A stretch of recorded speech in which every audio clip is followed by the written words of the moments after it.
दोस्तों, क्या आपने कभी सोचा है कि अगर आप आज पोस्ट ऑफिस की एफडी में 1 लाख रुपए जमा करते हैं तो सिर्फ 2 साल बाद आपके हाथ में कुल कितना पैसा आएगा।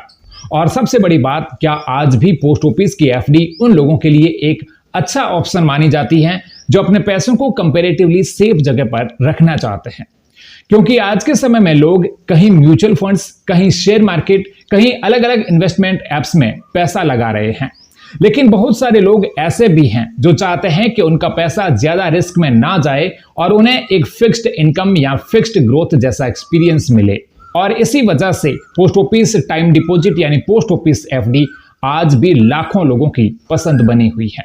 लेकिन सवाल वही है, अगर कोई व्यक्ति पोस्ट ऑफिस में 1 लाख रुपए की 2 साल वाली एफडी करवाता है तो मैच्योरिटी पर उसे आखिर कितना पैसा मिलेगा, इंटरेस्ट कैसे कैलकुलेट होता है, कौन कौन अकाउंट खोल सकता है और क्या इसमें टैक्स बेनिफिट भी मिलता है।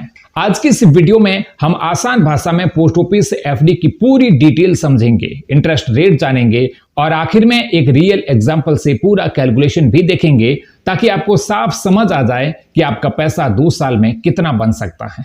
तो वीडियो को अंत तक जरूर देखिएगा, क्योंकि कई लोग सिर्फ इंटरेस्ट रेट देखकर एफडी करवा देते हैं, लेकिन कुछ जरूरी रूल्स और फीचर्स को समझना भी उतना ही जरूरी होता है। लेकिन वीडियो शुरू करने से पहले एक छोटी सी रिक्वेस्ट, यदि आप चैनल पर पहली बार आए हैं तो सब्सक्राइब करके नोटिफिकेशन ऑन कर दें। दोस्तों, सबसे पहले समझ लेते हैं कि आखिर पोस्ट ऑफिस एफडी क्या होती है। पोस्ट ऑफिस एफडी को आधिकारिक तौर पर टाइम डिपॉजिट अकाउंट कहा जाता है। यह भारत सरकार की एक सेविंग स्कीम है जिसमें आप एक निश्चित समय के लिए पैसा जमा करते हैं और उस पर तय इंटरेस्ट रेट के हिसाब से रिटर्न मिलता है। यह स्कीम खासतौर पर उन लोगों के लिए काफी पॉपुलर है जो अपने पैसों को कंपैरेटिवली स्टेबल और ट्रस्टेड जगह पर रखना पसंद करते हैं। गांव हो या शहर, पोस्ट ऑफिस की पहुंच लगभग हर जगह है। इसलिए आज भी बहुत से लोग बैंक एफडी के साथ साथ पोस्ट ऑफिस एफडी को भी कंसीडर करते हैं।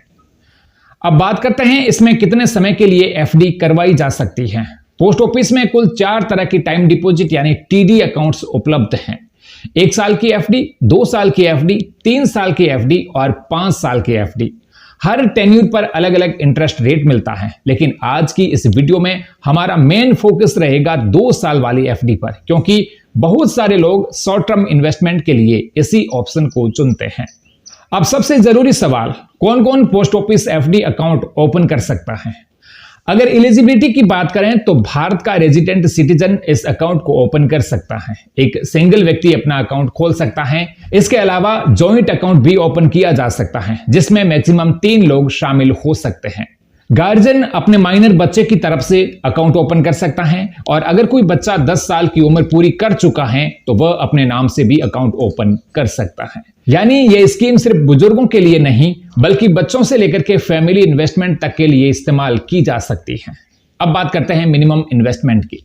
पोस्ट ऑफिस एफडी अकाउंट सिर्फ 1000 रुपए से ओपन किया जा सकता है और उसके बाद में 100 रुपए के मल्टीपल में पैसा जमा कर सकते हैं। सबसे खास बात, इसमें इन्वेस्टमेंट की कोई मैक्सिमम लिमिट नहीं है। यानी आप चाहे तो 1 लाख, 5 लाख, 10 लाख या उससे ज्यादा रकम भी इन्वेस्ट कर सकते हैं। अब आते हैं इंटरेस्ट रेट पर। पोस्ट ऑफिस टाइम डिपॉजिट पर मिलने वाले इंटरेस्ट रेट्स समय समय पर सरकार द्वारा रिवाइज किए जाते हैं। अभी फिलहाल 1 साल की एफडी पर इंटरेस्ट रेट है 6.9%, 2 साल की एफडी पर 7%, 3 साल की एफडी पर इंटरेस्ट रेट है 7.1% और 5 साल की एफडी पर 7.5% इंटरेस्ट दिया जा रहा है। अब यहां ध्यान देने वाली बात यह है कि 2 साल वाली एफडी पर 7% एनुअल इंटरेस्ट मिलता है, लेकिन इसका इंटरेस्ट क्वार्टरली कंपाउंड होता है। अब यहां ध्यान देने वाली बात यह है कि 2 साल वाली एफडी पर 7% एनुअल इंटरेस्ट रेट मिलता है, लेकिन इसका इंटरेस्ट क्वार्टरली कंपाउंड होता है। बहुत सारे लोग यहां कंफ्यूज हो जाते हैं। देखिए, क्वार्टरली कंपाउंडिंग का मतलब यह होता है कि हर 3 महीने बाद इंटरेस्ट कैलकुलेट होकर प्रिंसिपल अमाउंट में जुड़ता है और फिर अगले क्वार्टर में उसी बढ़ी हुई रकम पर इंटरेस्ट मिलता है। इसी वजह से सिंपल इंटरेस्ट की तुलना में आपका अमाउंट थोड़ा ज्यादा बनता है। अब यहां एक और जरूरी जानकारी समझ लीजिए। पोस्ट ऑफिस एफडी में इंटरेस्ट एनुअली पेबल होता है, यानी इंटरेस्ट ईयरली बेसिस पर पेबल माना जाता है, लेकिन कंपाउंडिंग क्वार्टरली बेसिस पर होती है। अगर कस्टमर चाहे तो एनुअल इंटरेस्ट को अपने पोस्ट ऑफिस सेविंग अकाउंट या बैंक अकाउंट में भी क्रेडिट करवा सकता है। इसके लिए रिटर्न मैंडेट देना होता है। अब एक और महत्वपूर्ण पॉइंट, 5 साल वाली टाइम डिपॉजिट पर इनकम टैक्स एक्ट के सेक्शन 80C के तहत टैक्स बेनिफिट भी मिलता है। हालांकि आज हम 2 साल की एफडी पर बात कर रहे हैं, इसलिए उस पर 80C बेनिफिट लागू नहीं होता, लेकिन फिर भी यह जानकारी जानना जरूरी है क्योंकि कई लोग लॉन्ग टर्म प्लानिंग के लिए 5 साल वाली एफडी भी चुनते हैं। अब सबसे इंपॉर्टेंट पॉइंट, अगर कोई व्यक्ति पोस्ट ऑफिस में 1 लाख रुपए की 2 साल वाली एफडी करवाता है तो मैच्योरिटी पर आखिर कितना पैसा मिलेगा? चलिए इसे एक आसान रियल एग्जांपल से समझते हैं। मान लीजिए आपने आज पोस्ट ऑफिस में 1 लाख रुपए जमा किए। आपने 2 साल की टाइम डिपॉजिट चुनी जिस पर इंटरेस्ट रेट है 7% पर एनम। क्वार्टरली कंपाउंडिंग के हिसाब से 2 साल बाद मैच्योरिटी अमाउंट लगभग 1,14,888 रुपए के आसपास बनता है, यानी करीब 14,888 रुपए का इंटरेस्ट आपको मिलेगा।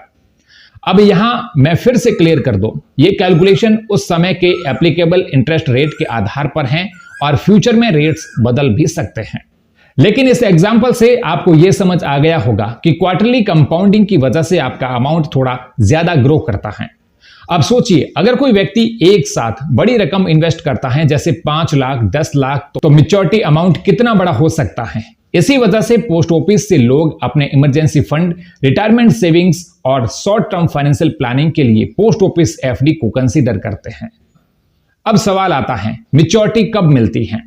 जिस डेट को आपका अकाउंट ओपन होता है उसी डेट से 2 साल पूरे होने पर आपका डिपॉजिट मैच्योर हो जाता है। यानी अगर आपने 15 जून 2026 को एफडी शुरू की तो लगभग 15 जून 2028 को मैच्योरिटी अमाउंट पेबल हो जाएगा।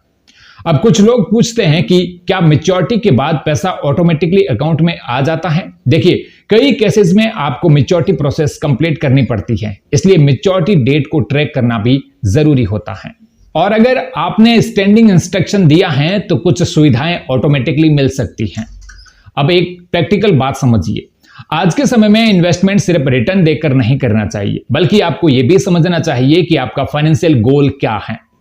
अगर कोई व्यक्ति हाई रिस्क लेने को तैयार है तो वह अलग अलग ऑप्शंस देख सकता है, लेकिन अगर कोई व्यक्ति कंपैरेटिवली स्टेबल और फिक्स्ड ग्रोथ वाला ऑप्शन चाहता है जहां प्रोसेस आसान हो और गवर्नमेंट बैक्ड स्कीम का भरोसा मिले, तो पोस्ट ऑफिस एफडी आपके लिए यूजफुल हो सकती है।